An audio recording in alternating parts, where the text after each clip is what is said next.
Main కొంత ఏమైందంటే వీళ్ళ పంట పండింది ఎక్కడ అంటే వీళ్ళ ఆట ఆడుతున్నా కూడా ఇంకా జరుగుతుందంటే ప్రజలకు దీని గురించి సరి అయిన అవగాహన లేకపోవడం, కొంతమంది దీన్ని మొత్తం కూడా దీని గురించి డీవియేట్ చేసి అదే చెప్పడం. ప్రజలకు అవగాహన లేదు కాబట్టి కేసీఆర్ మీద బురద చల్లితే ప్రజలు నమ్ముతారని చెప్పి ఇక 4 ఇప్పుడు ఏళ్ళు డిస్కషన్ జరుగుతుంది, ఇంతకు ముందు పోయి లేదు. పోయిన ఎలక్షన్లో గెలవడానికి కూడా అదే కారణము. మెయిన్ అది ఈ మళ్ళీ ఎలక్షన్లకు కూడా మళ్ళీ దాన్నే ప్లాన్ ఎలక్షన్లకు కూడా చేస్తారు. దాన్నే ప్లాన్ నాకు ఒక చేస్తారు. డౌట్ కూడా ఉంది. ఇది మళ్ళీ ఎలక్షన్లకు నెల ముందో 2 నెలల ముందో కావాలని మేడిగడ్డని కొలాప్స్ కూడా టోటల్ కొలాప్స్ చేస్తారనే ఏం డౌట్ కూడా ఏం ఉంది. అవసరం లేదు. ఆ, అన్నారం సుందిలో ఏదైనా పుల్ల పెడితే సరిపోతుంది. వాళ్ళు ఏంటంటే ఆ, అన్ని గట్లే ఉన్నాయి, ఈ 3 అక్కర రావు అని ఆ, చెప్పడానికి అదొక ప్రమాదం పొంచి ఉంది. ఉన్నది. ఎప్పుడు ఉంది అది. రెండోది చివరిగా ఒక ప్రశ్న, వాట్ నెక్స్ట్, ఏం జరగబోతుంది ఇప్పుడు? ఇప్పుడు ఇందులో ఏముందమ్మా, ఇంట్లో వీళ్ళు నిన్న చెప్పిన అబ్జర్వేషన్లు ఉన్నాయి కదా, హరీష్ రావు గారి మీద కానీ, ఈటెల రాజేందర్ మీద కానీ, కేసీఆర్ గారి మీద కానీ, ఈ మొత్తంలో కొంతమంది ఇంజనీర్స్ నెగ్లిజెన్స్ ఉన్నదనేది ఘోష్ గారు తన రిపోర్ట్లో చెప్పారు. వాళ్ళ మీద చర్యలు ఉంటాయి. గతంలో విజిలెన్స్ కమిటీ కూడా చెప్పింది 17 మంది ఇంజనీర్ల మీద చర్యలు తీసుకోండి అని. కాబట్టి కొంతమంది ఇంజనీర్లు తప్పనిసరిగా ఇందులో శిక్ష పడుతుంది. బాధ ఎక్కడ అంటే రాత్రింబగళ్ళు కష్టపడ్డారు. ప్రజల డబ్బును సేవ్ చేయడం కోసము కాలయాపన జరుగుతూ ఉంటే రేట్లు పెరుగుతూ ఉంటాయి కాబట్టి, కాంట్రాక్టర్ బిల్లులు పెరుగుతూ ఉంటాయి కాబట్టి వితిన్ ది టైం 3 ఏళ్లలో కంప్లీట్ చేశారు. సరే, చిన్న చిన్న పొరపాట్లు వాళ్ళు చేస్తే చేయొచ్చు, కానీ దానికి ఇప్పుడు ఇంత పెద్ద పనిష్మెంట్ ఇవ్వాల్సిన అవసరం లేదు. ఇప్పుడు ఏం చేస్తారు, వాళ్ళందరి మీద నెగ్లిజెన్స్ కింద కేసులు బుక్ చేసే పరిస్థితి ఉన్నది. మళ్ళీ దాని మీద కూడా ఎంక్వైరీ జరుగుతుంది. బట్ అల్టిమేట్గా ఇవాళ దాడులు చేస్తూ ఉన్నారు. జీవితకాలం అంతా తెలంగాణ కోసం ఇంజనీర్లు ఎవరైతే పనిచేశారో వాళ్ళ మీద ఏసీబీ దాడులు చేసి బట్టగాల్చి మీదేస్తాను.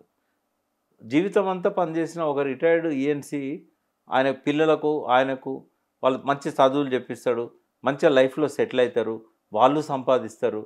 ఇవన్నీ ఆయన పేరు మీద పెట్టి ఇన్ని కోట్లు సంపాదించిండు. గద్దెగిరిందంటే ఎద్దెగిరింది. ఏసీబీ ప్రెస్ మీట్ పెట్టి ఇగో ఈయన దగ్గర 2000 కోట్లు ఉన్నాయి, అంతా కొడితే 200 కోట్ల, ఆ 200 కోట్ల ఆస్తులు కూడా చెప్తాం మీకు. ఇప్పుడు విజయారెడ్డి ఎప్పుడో మీ నాన్న కొనిచ్చిన నీ పేరు మీద కొన్నాడు. నువ్వు అప్పుడు 22 ఏళ్ళు ఉంటావు. కొనేటప్పుడు ఎంత అంటే 60,000కి ఎకరం ఉంది. ఇలా 10 కోట్లు అయింది. అది 60,000కు కొన్నారని చెప్పరు. మార్కెట్ విలువ 10 కోట్లు. అమ్మో, విజయారెడ్డి ఒక టీవీలో యాంకర్ ఉండి 10 కోట్ల అంటే ఇట్లా ఈ 2,000 కోట్లు 300 కోట్లని నూనె శ్రీధర్ మీద కానీ, హరిరామ్ మీద కానీ, మురళీధర్ రావు మీద కానీ చెప్తున్నారు కదా. ఇదంతా ఇదే కథ. అది నిరూపణ ఎప్పుడైద్దమ్మా?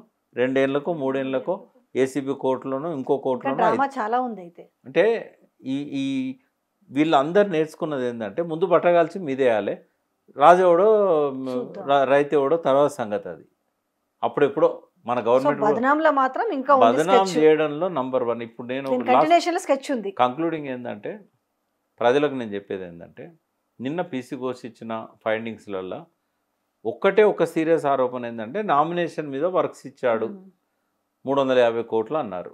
దానికి కేసీఆర్ గారు ఎక్స్ప్లెనేషన్ ఇచ్చుకుంటారు. అది విచారణకు వచ్చినప్పుడు ఎక్స్ప్లెనేషన్ ఇచ్చుకుంటారు.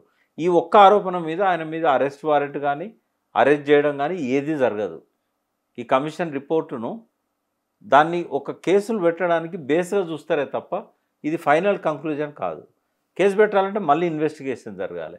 ఇన్వెస్టిగేషన్లో నేరం చేసిండు అనే దానికి మోటివ్ ఉండాలి, ఆ అవినీతి రుజువు కావాలి. ఇట్లాంటివన్నీ కూడా ఇర్రెగ్యులారిటీస్లల్లో నిర్లక్ష్యం అనేది రుజువు కావాలి. ఇంజనీర్లు నిజంగానే నిర్లక్ష్యం చేశారని రుజువు అయితే వాళ్ళ మీద కేసు అవుతుంది. ఒకవేళ నిర్లక్ష్యం లేదు, ప్రమాదం జరిగింది అనుకుంటే కేసు కాదు, కాంట్రిబ్యూటరీ నెగ్లిజెన్స్ ఉందా లేదా అనేది చూస్తారు. ఇది ఒక జటిలమైన సమస్య.